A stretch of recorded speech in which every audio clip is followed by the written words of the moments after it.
Hey everybody, welcome to another momentous video review. Taking a little break from my Master Replicas lightsaber binge.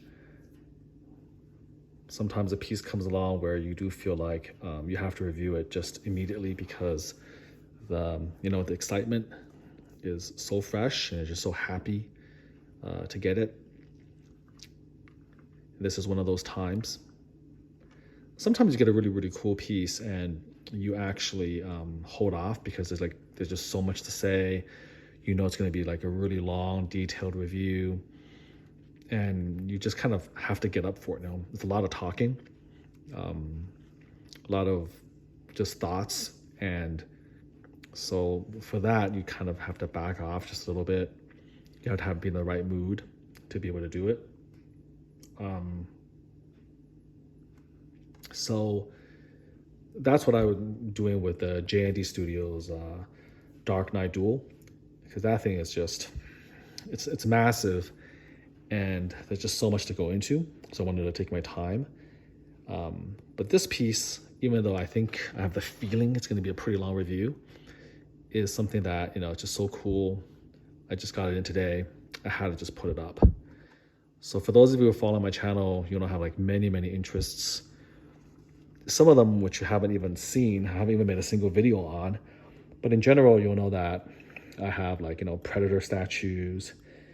And I know I've been neglecting a subsection of people who really love those for a while. I apologize for that.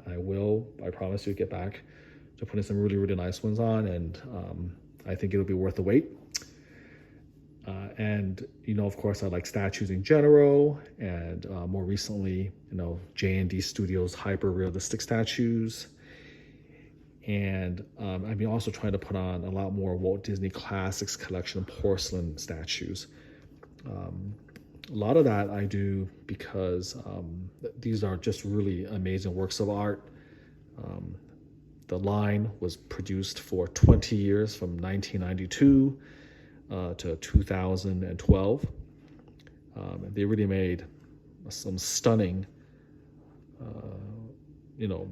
pieces that showcase beautifully, the joy and the energy and sort of the unique artistry of Walt Disney animated works, from shorts to movies. And all of it, of course, in fine art porcelain, which is something that really hasn't been replicated to this day. And for something so amazing, like right now, you go on YouTube, and there's just so many YouTube channels reviewing like Marvel statues, Sideshow, XM, Prime One, on and on and on and on. And not taking away anything from those pieces, but there's like no Walt Disney Classics Collection channel. There's channels for limited edition Disney dolls, a lot of things, but there's no dedicated channel, at least that I would know, because I love these pieces so much. There's no dedicated channel just talking about, the wonder of the Walt Disney Classics Collection line.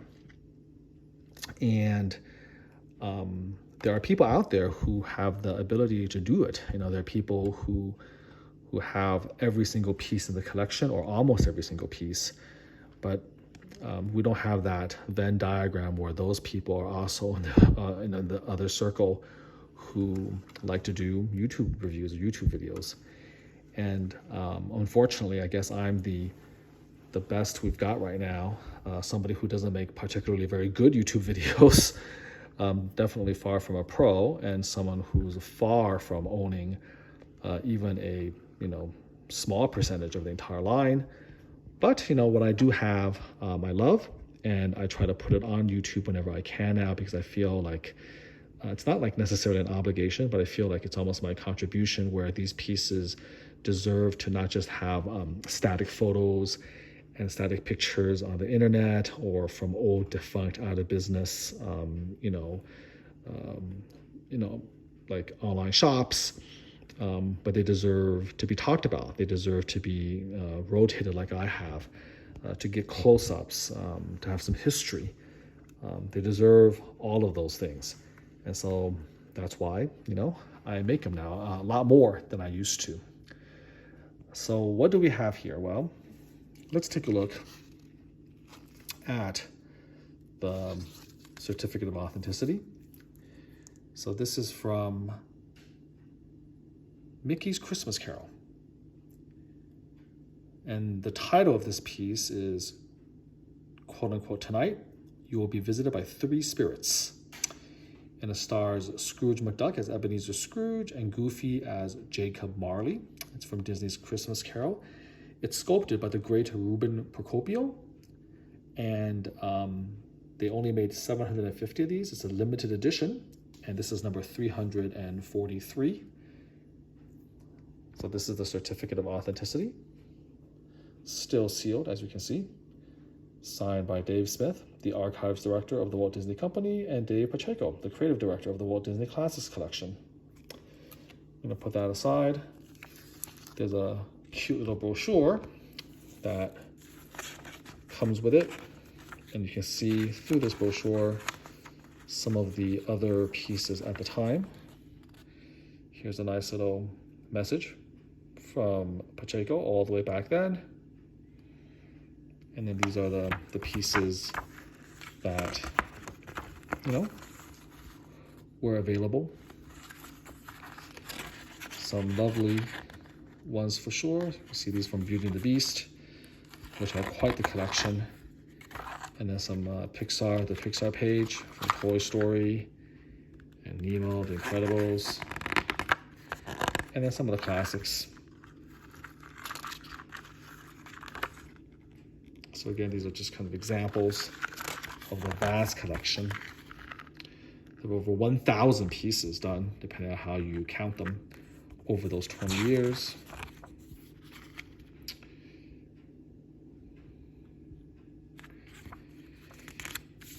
Okay. Mickey's Christmas Carol. I mean, obviously Charles Dickens' Christmas Carol is, the kind of the quintessential Christmas story. It's one of the most famous Christmas stories ever told, and countless versions of it have been made for the small screen and the big screen. And so it's perhaps no surprise that Disney would create their version. If you haven't seen it, of course, I encourage you to do so. It's a classic. And the thing about it that kind of strikes me, when I see it, is how they cleverly use all of the well-known Disney characters to play the various Christmas Carol roles.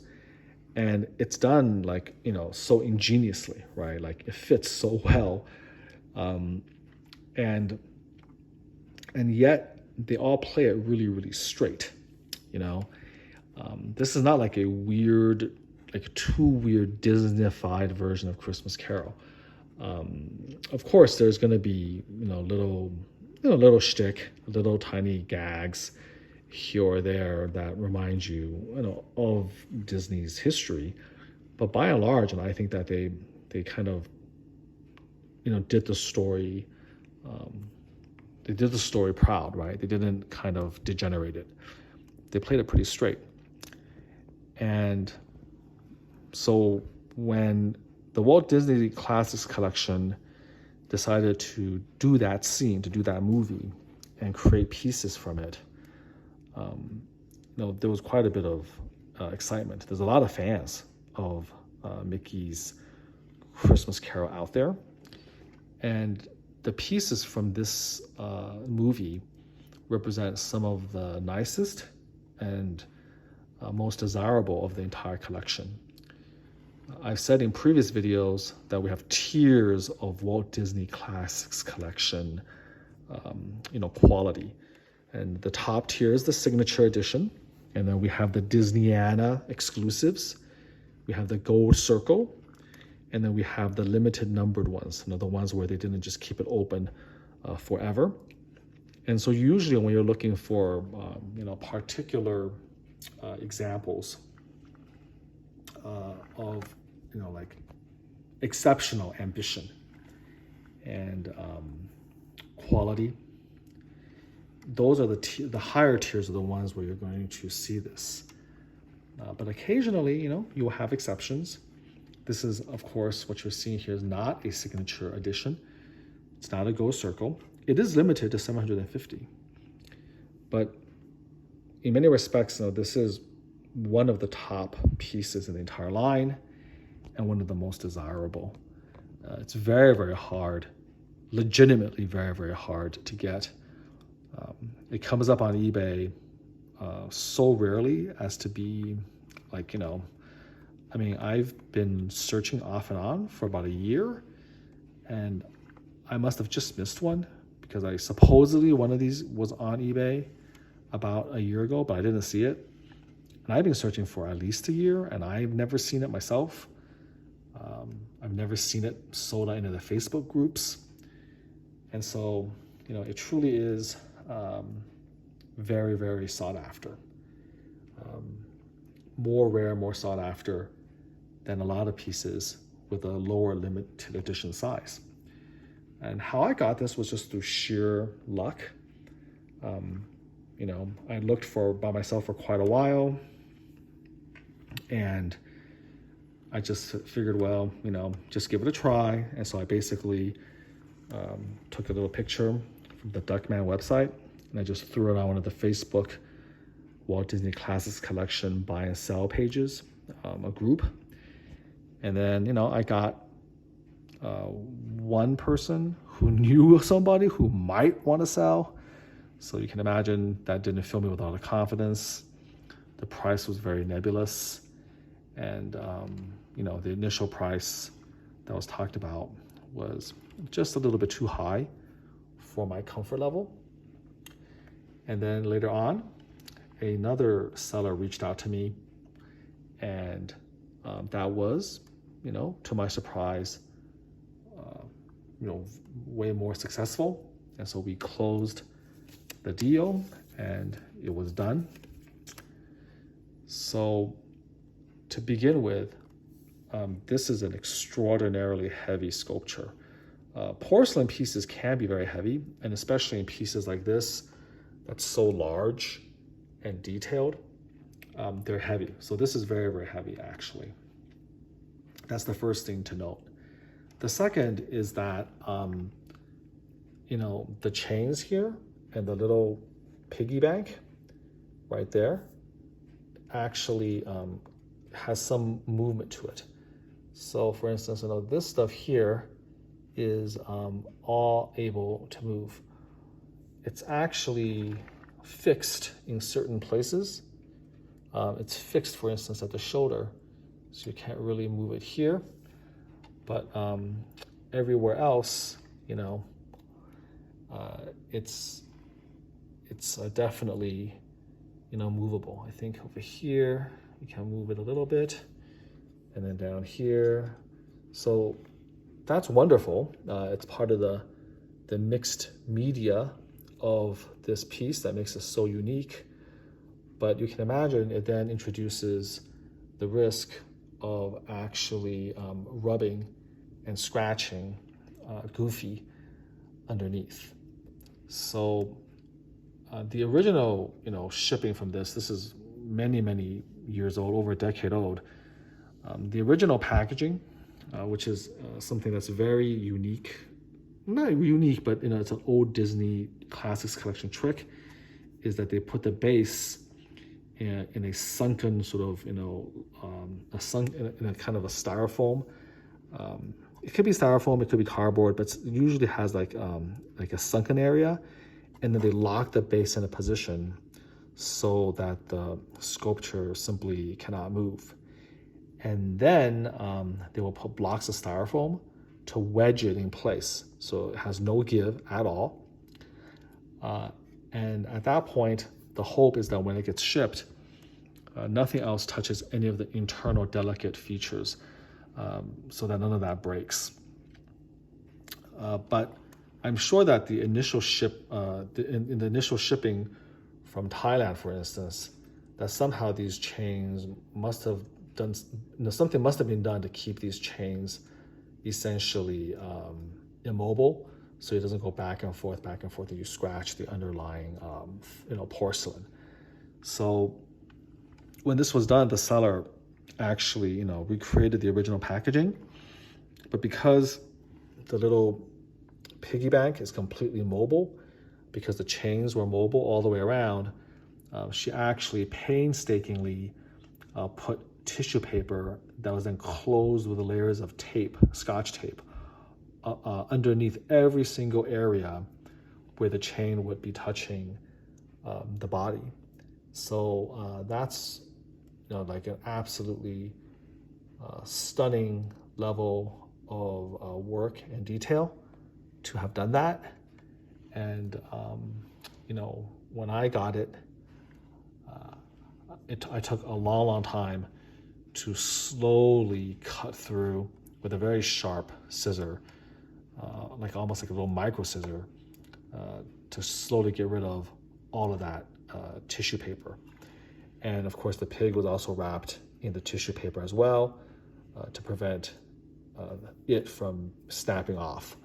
And so that was actually a really, really amazing job by the seller to protect the most delicate part of the piece. In addition, the green box was then double boxed in a very, very thick, sturdy brown shipper. And that green box was surrounded by styrofoam wedges to prevent movement. And then finally, we shipped it 2-day UPS Express. So only 2 days. It was shipped out and picked up at around 6 o'clock on a Monday evening and arrived Wednesday at around 10:30 to 11 a.m. So those were all the steps that were taken. And I have to say they actually had to be taken because this piece may actually travel reasonably well, because you can see that the base is a large rectangle and none of the actual, very, very delicate stuff like the candle or Goofy, none of it actually, extends beyond the actual rectangular heavy porcelain base. And then the top is protected by this very, very sturdy chair. And so even if you flip the sculpture upside down, this will lock it in position. And overall, if you control the chain and the pig, there's a pretty good chance that this statue will make it. But even so, there's a lot of opportunity for disaster, a lot of opportunity for break. And so the key to ship these safely, besides putting them in the original packaging, is the speed of shipment. The faster you ship, of course, the more you pay, but because it's so fast, the handling is much less, and the chances become much, much higher that you'll be able to get the piece in without damage. Let's talk about some of the plussing elements for this piece. So a whole bunch of areas is not just porcelain. Of course, most of it is porcelain, from the base to Goofy as Marley. The little tuft of hair, so hard to see. I'm going to go super close up. So that's actually wire. And in the original prototype, the two hairs are bent apart, but this one never was. I don't know whether you're supposed to do it yourself, but it's beyond the resolution of even this, pretty high quality phone to show the two hairs. But fear not, there's two of them. One of them didn't break off. I even took like a very, very tiny fine tweezer to try to separate it, but it would just kind of stick together again. And of course, for a piece of this value, I wasn't really inclined to try to force it. You can see here the actual, from this shot, you can actually see the space between the two and where it sits. So this is primed to be, basically snapped right off. And it wasn't, because of course nothing was touching it. You just had a very light, clear bag over it. So all of this is pretty much porcelain. There are some resin and pewter elements. Again, to honor Walt Disney's philosophy, a lot of these pieces always have a little bit of plussing. So you can hear the porcelain from here, the little hollowness has a little bit of plussing on it. The main plussing to be aware of is the fact that this chain is supposed to be metal. I have to level with you, even though that was the announced plus, when I touch it, it doesn't feel like metal to me. You can take a look here. I mean, and I think it would be a grave mistake if it was metal, because the metal could shatter the porcelain and scratch it. It could be that they wanted initially to do it, but it feels more like plastic to me, in my opinion. And now, while again, it would be a lot more impressive if it was metal, my feeling is that that would be a mistake to do that. You would definitely increase the damage factor. Another thing that's really cool about this piece is that the paint for Goofy playing as Marley is opalescent. Now, this opalescent paint has a sort of a gloss to it. I mean, the same effect could be achieved with sort of gloss painting, but in this case with porcelain, is achieved with a certain type of glaze, and then you fire the paint and the glaze in the kiln, and it gives you this very unique glow when it comes out. It's something that is very difficult, if not impossible, to capture on a photo, and even on a video, it's very, very difficult to completely capture. But in real life, it really makes the statue pop. And again, it's usually reserved for princesses' gowns. There's opalescent paint, for instance, with Ariel in her wedding gown. There's an opalescent effect as well with Tiana, Princess Tiana from The Princess and the Frog. But Marley definitely has that. His entire paint is opalescent, and it's befitting a ghost, right? He's supposed to be a ghost and almost like see-through. So of course you can't do that with the statue, but because of the paint job, he does have this sort of like glowing otherworldly effect. So I thought that that was actually, really, really clever that they applied it to him. This is of course from the scene where, where Marley is warning Scrooge, sort of setting him up for the night and giving him the warning that the three ghosts will be visiting him. This candle here is definitely resin in this area, so you can kind of tell. So the scene again is from where Marley is visiting Scrooge. You can see the spectacles have actually, how am I going to show this to you best? I think if I put my hand behind it, that may help. I don't know how well that helps, but there you go. Yeah, that's a good shot. So there's actually a little bit of glass in the spectacles right here. And then you can see, of course, Scrooge on his knees recoiling from Marley. I mean, he's legitimately frightened. In the movie, he was scared. And, most of the time, Goofy as well, obviously, so Goofy, right? And here, the way they portray him, again, kind of harkening back to what I said, how they play it pretty straight. He's pretty scary. I mean, I'm going to get a little bit closer. Look at that expression. That's not an expression you see often from Goofy. That's like, Goofy being evil. And then he's sort of like, growling. You can see the teeth. He's not messing around. I'm going to go real, real close so you have like an idea what he looks like. Pretty stunning sculpture. Look at it from this point of view. We kind of see this from Scrooge's point of view, what Goofy looks like. So there's that expression right here. And of course, you see the fear on the other side. Scrooge McDuck's colors are a lot more matte and flat.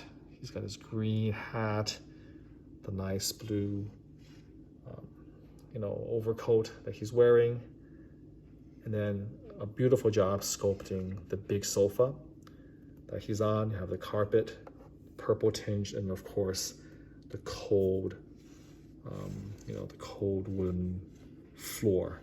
Here's Scrooge McDuck's cane. There's the candle. Look at all of the detail on the back. You can see the rip of the chair, all the scratches, the upholstery is coming out, and then the links, the ledger, the money ledger, and then the thick chains that Marley's wearing because of his greed. He's showing up to give Scrooge a little preview of what's in store for him if he doesn't change. The details for this is just amazing. So Ruben Procopio, one of Disney Classics Collection's best sculptors. I mean, they're all amazing, but this is kind of one of his master works. And also, of course, so accurate. That's the whole point. So accurate to the actual animated feature as well. So I'm trying to give a little close up to the details from here. It's very hard, of course, because I can't really get into this area. It's impossible because there's no way to shoot from that area, so you can't really see it from the other side. You can't really get a good shot of Goofy from his right side because the chair's in the way, but you can definitely take a look here. There's a big chain all the way under his belly. So there you go. I'm gonna try to zoom in a little bit. So there you have it. You can see some of that detail right there. I'm gonna go back out to 1.1. There we have it.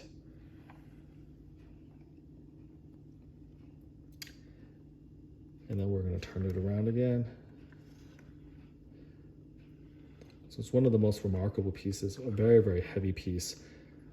Because of the weight, as an aside, it actually broke one of the styrofoam around the base because the weight was so huge.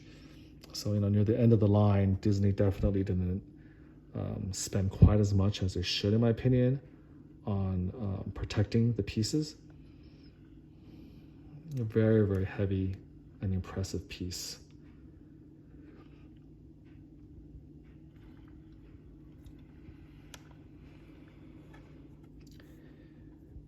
And this might be it for me. I mean, I've spoken in the past about how I'm a completist for the Beauty and the Beast line, but over the years, I've just continued to buy things that really touched me or I really, really enjoyed, like, Mulan and her dad, and King Triton and Ariel, Shere Khan and Trusting Me come to mind. Just various really, really cool, rare pieces. Jasmine and Daring Distraction. I did a video review of her. But, this is getting to be sort of the end. There's not that many pieces where I feel like, I really, really want. This is one of the pieces along with the Peter Pan as Captain Hook that I really, really liked. But having finally, achieved this and gotten this, I would be happy if I, say never got another Walt Disney Classics Collection piece again. This is a fitting capstone to, my collecting efforts. There's maybe one, two, three, maybe, a couple more that I wouldn't mind having. But, I'm not going to, ironically speaking, when I look at the little piggy bank, I'm not going to break the bank for those necessarily. I could live without them. But this was one that I'm just really, really happy to have. They're so rare. And again, hopefully, while I've been just kind of talking and rambling, you can appreciate sort of the tension between the two. A lot of the things about the Walt Disney Classics Collection is that the moments aren't made up. I don't know if you're really allowed to make up a moment. So when you're a sculptor and you're creating or crafting a statue, there's a lot of art design that go into it. There's a lot of decisions that are made. But here, it's a little different because what you really want from these Walt Disney Classics Collection pieces when they sit in the boardroom or they sit in a meeting to try to decide what's the best pose from these movies, what you're really after is you want accuracy. You want to feel like this magical moment in time where what you see in the animated picture is then sprung into life as a three-dimensional art piece. And so the pose and all of that, luckily you already have a lot of references, and you have still frames from the movie. So, Ruben Procopio had to work from that, and he had to translate that perfectly into the scene. And he definitely did so. The expression, the energy between Marley and Scrooge is palpable. You can see the fear, you can feel the tension. It's just a wonderfully, sculpted masterpiece. And of course, with all of the different plussing all around, it makes it that much more special. This is one of the pieces with the most plussing. And so I'm actually going to make a little cut, and I'm going to kind of check all the extra little things. And then after the cut, I'll kind of give you that list, and then we'll end the review on that. So I'll see you after the cut. Hey everybody, welcome back from the break. So for you, it was a second. For me, it was like a good 10, 15 minutes. There's quite a lot of, like plussing actually for this piece. And some of it, took a while to sort of interpret. So I think I got it right now. So anyways, a little bit of extra information from the Duckman website. This was made in 2009. So very, very close to the end of the line, at which I suspected. The line ended in 2012. So this was just 3 years before the line was stopped, which is, again, pretty impressive that they put together such a ambitious piece so close to, when the line was basically stopped. 750, again, limited edition. So here are the plussing elements. And a lot of the elements that they plus is they kind of change it. So if it's not this, everything else is supposed to be porcelain. And they do it sometimes for strength. They do it sometimes for the integrity of the piece. And other times, again, they just do it to make it a little bit more beautiful, a little bit more solid, a little bit more multimedia. So let's start. So there's 9 elements that are plussed. This entire side table, including, I believe, the, this little napkin or whatever you want to call it, this is all resin, okay? And I think you can hear the difference. Let me tap it. That sounds like resin.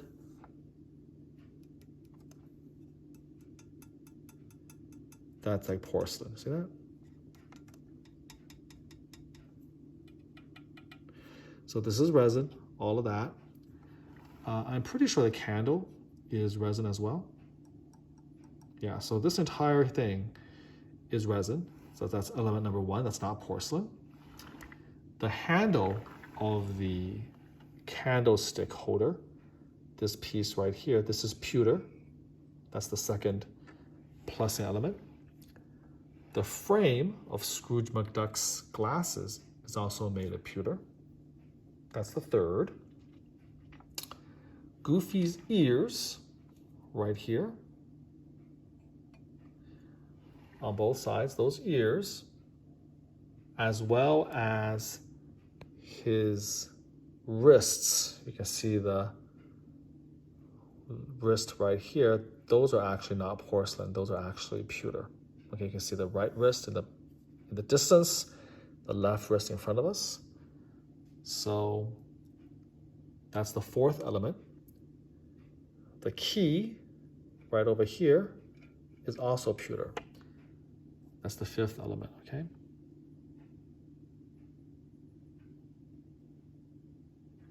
So side table resin, the handle of the candlestick holder, the frame of the glasses, the ears, the wrist, as well as the key hanging from the central ring around the waist. Those are all made out of pewter, okay? In addition, this ring that you see right here, I think I did a close-up earlier, this ring right over here, that's actually made out of brass, okay? That's around the waist. And then there's a similar ring around Goofy as Marley's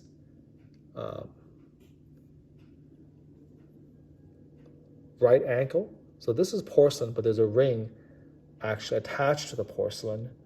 Hopefully you can get a shot right there. And that's where actually the chain, that's where actually the chain goes through that ring, and that ring is brass. You can also see on this shot that the tail of the pig is clearly metallic, and that's brass as well. And then finally, the handle of these, the handle of the ledger, the handle of this weight, this handle here is brass as well, brass and brass, okay?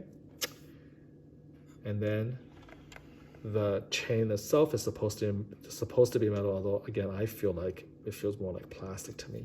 And that might have been a change last minute for the production over what initially they wanted. Maybe the very first prototype, this was metal and it just horribly scratched and broke the piece, so they had to change it. So that's a lot of plussing. There's 9 separate elements.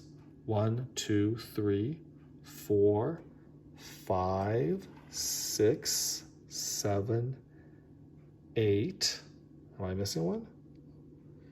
Talked about the resin, the candlestick holder, the frame of the glasses, the ears and the wrist, the key, that's right. That's what I missed. There's the key, all pewter, and then you have the ring around the waist and the ankle. You have the pigtail, you have the handle, and then you have the chain. Those are the 9 elements. So resin, pewter, brass wire, and brass as well as metallic chain, all put together to give you this scene from Mickey's Christmas Carol. I can hardly believe that this is actually in front of me and I'm actually holding it and touching it. I've looked at this for years as only, as only pictures, and very, very rare pictures to boot. So that's part of the reason I'm making these videos, is because if you don't own this, this will be sort of like the closest you ever come to actually maybe being there, is for you to kind of see again, to see what this looks like in real time, moving around, having the light change over it. The pig, by the way, you can move anywhere you want. It's just part of the chain of Marley's sins, right? His preoccupation with money. So again, it's like the little piggy bank, and you have the ledger with all the, the money and the taxes or whatever, and then you have the heavy, the heavy metal block. So you can move that around, gives you a little bit of display options. And again, some of the plussing that wasn't mentioned in the even the Duckman, webpage, which means it was taken from the official Disney release.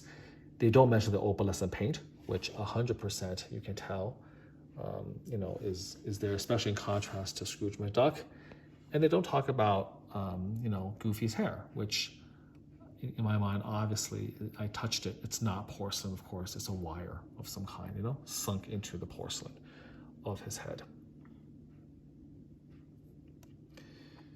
Beautiful paint job.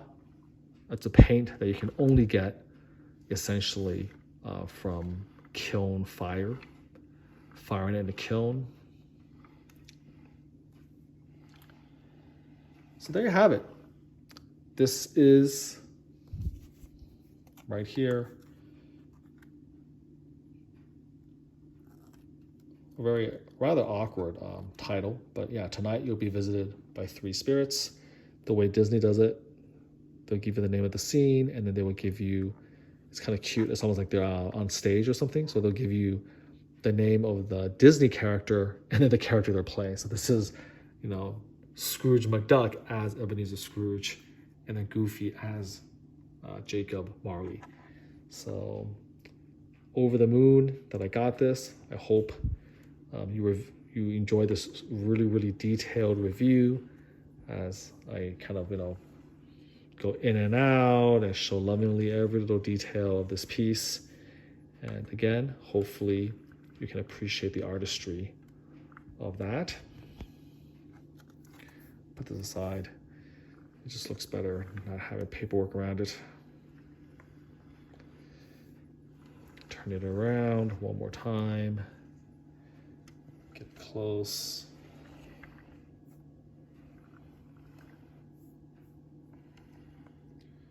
That's where all the action, the details are on this side. Nice cane on the bottom. They don't mention the little pieces of glass in the frame for the eyeglasses.